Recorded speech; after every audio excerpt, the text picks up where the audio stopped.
as salaries keep escalating and expansion is on the way. But there are problems on the horizon. Who better to address them than NHL Commissioner Gary Bettman and National Hockey League Players Association Executive Director Bob Goodenow. Now, gentlemen, you two hammered out a collective bargaining agreement in 1995. Has it been good for hockey or detrimental, Bob? Well, I think we're 3 years into the agreement, and I'd have to say that on balance, while there's always things that either Gary or I would like to see maybe working in a different fashion, I think on balance it's worked quite well. It set the stage for expansion. It's set the stage for some other developments in our game which are important, and I think on balance, as we see it work its way through, they say it's only been 3 years in the making so far. I think that both sides will be able to live and prosper under it. Gary? I think it's too early to tell. The fact is that a collective bargaining agreement is evolutionary in terms of how it works. From the owner's standpoint, what we like is that each club can set a budget and stick to it. There's nothing in this agreement that requires you to spend more than you want to. But the most important thing, and where I really agree with Bob, is it's given us stability as a game, as a sport, as a league. And for a sport that had 2 work stoppages in a relatively brief period of time, having prolonged stability we think is good for the game. What about the fact that the players are now averaging $1 million a year or something like that? There's been a tremendous climb in the salaries. How high can it continue? Well, I think that you've heard me say this before, Stan, that salaries are always a reflection of the overall growth in the business. I think that the players' values are reflective of the overall value of the business. I think that everyone has to keep a measure as to what they think is going to happen in the future, and I think that player salaries will always be adjusting, and I think that to use a euphemism, the water finds its own level. I don't think that the salaries will continue to grow at any certain pace. I think that there'll always be a reflection of the developments within the industry as a total, and that's really how we approach it. So certainly that's how I approach it. The key to answering your question is when we get to the end of this CBA, you're going to look at 2 things. You're going to look at the growth in salaries, and you're going to look at the growth in revenues. And if they pretty much kept pace, it worked. And if they didn't one way or the other, there's going to need to be an adjustment going forward. And that's why it's too early to tell. We've had points of time in this CBA where revenues have exceeded salaries. We've had points of time where salaries have exceeded revenues, and you've got to look at it over time. You can't take a snapshot in making that determination. Is there a correlation between the salaries and the price of tickets in your estimation? I think they're all factors that play into each other. The economics of a sports team aren't that complicated. You have revenues from a variety of sources.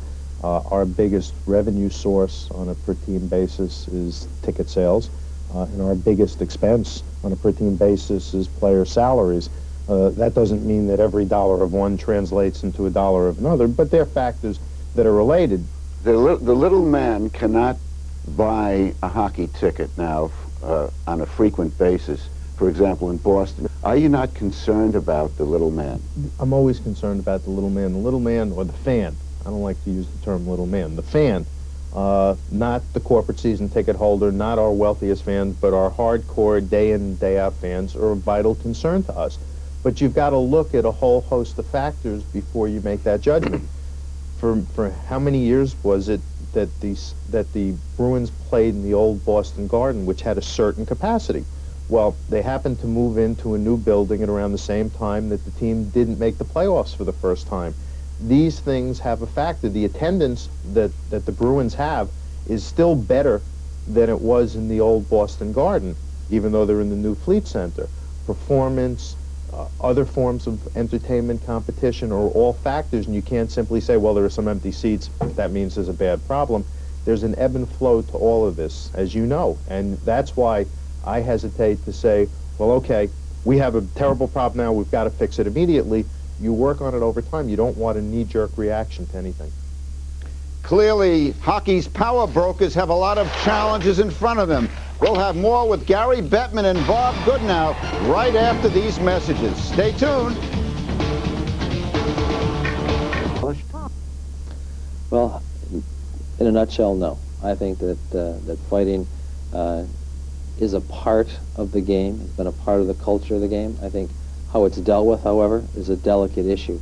We went from a period of time where there was those bench clearing brawls, and you could call it hooligan type behavior. It was predominant in certain quarters within the game, to where the rules have clamped down, and it's very, very delicate. It's a very delicate balance, Stan. When it's an outgrowth of the game, as a flash, and something happens, that's how I understand fighting and respect it as part of the game. When it becomes a tactic overall, like it was in the past, and you have this, it becomes WWF, and people get carried away with it, that's where I have a real problem with it. And I think that that's now being minimized, and the number of fights, the number of altercations has been lowered and been kind of balanced over the last few years to a point where I'm comfortable with that. You comfortable? Well, I think that Bob's right, and it's been conscious that fighting has been de-emphasized over the last few years. And in fact, as I think you know, we average less than one fight a game. It isn't as big a deal as everybody makes over it. And if you're looking to make a fundamental change in our game, and I'll look at this off the ice for a second, tell me how our fans, current fans, are going to react to it. Tell me whether or not new fans would be attracted to the game by the elimination of fighting, because if all we did was create something that made our current fans unhappy and it didn't enhance our standing with other sports fans, then we haven't done much justice to the game. Now, that's a very analytical and critical approach.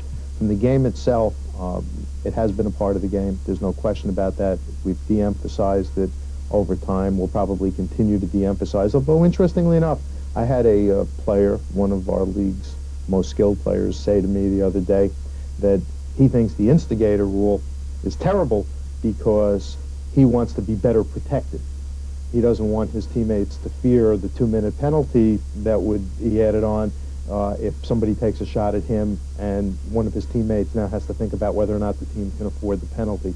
So, and I use that as an example only because you have to look at it in a complete context. You can't simply say fighting good, fighting bad, get rid of it, keep it. You've got to look at what it would do to the game. Who was the player? If I told you, then players wouldn't tell me those things in confidence. Two-referee system. It's been brooded about. It'll add more clutter to the ice. 2 refs, 2 linesmen. What do you think? I personally am in favor of it, although, Stan, I don't think it adds any clutter at all, because the way the referees would be positioned is they'd only work half of the ice, and in fact it creates less clutter because the way it is now, the referee goes from goal line to goal line, passes through the play. I watched an exhibition game between Montreal and Toronto when the 2-referee system was in place, and from my perspective, it worked very well. And I think, too, that it'll cut down on retaliatory type issues behind the play, because the referee's skating 25 miles an hour up the ice looking over his shoulder to see what's happening behind the play. This way, with 2 referees, it'll be it'll stop some of the things that happen away from the play, like I say, and it's easier. It'll keep the referees fresher. It'll extend their careers. I think we'll end up with a better balance in the overall calls throughout the league. We're looking at it, as you know.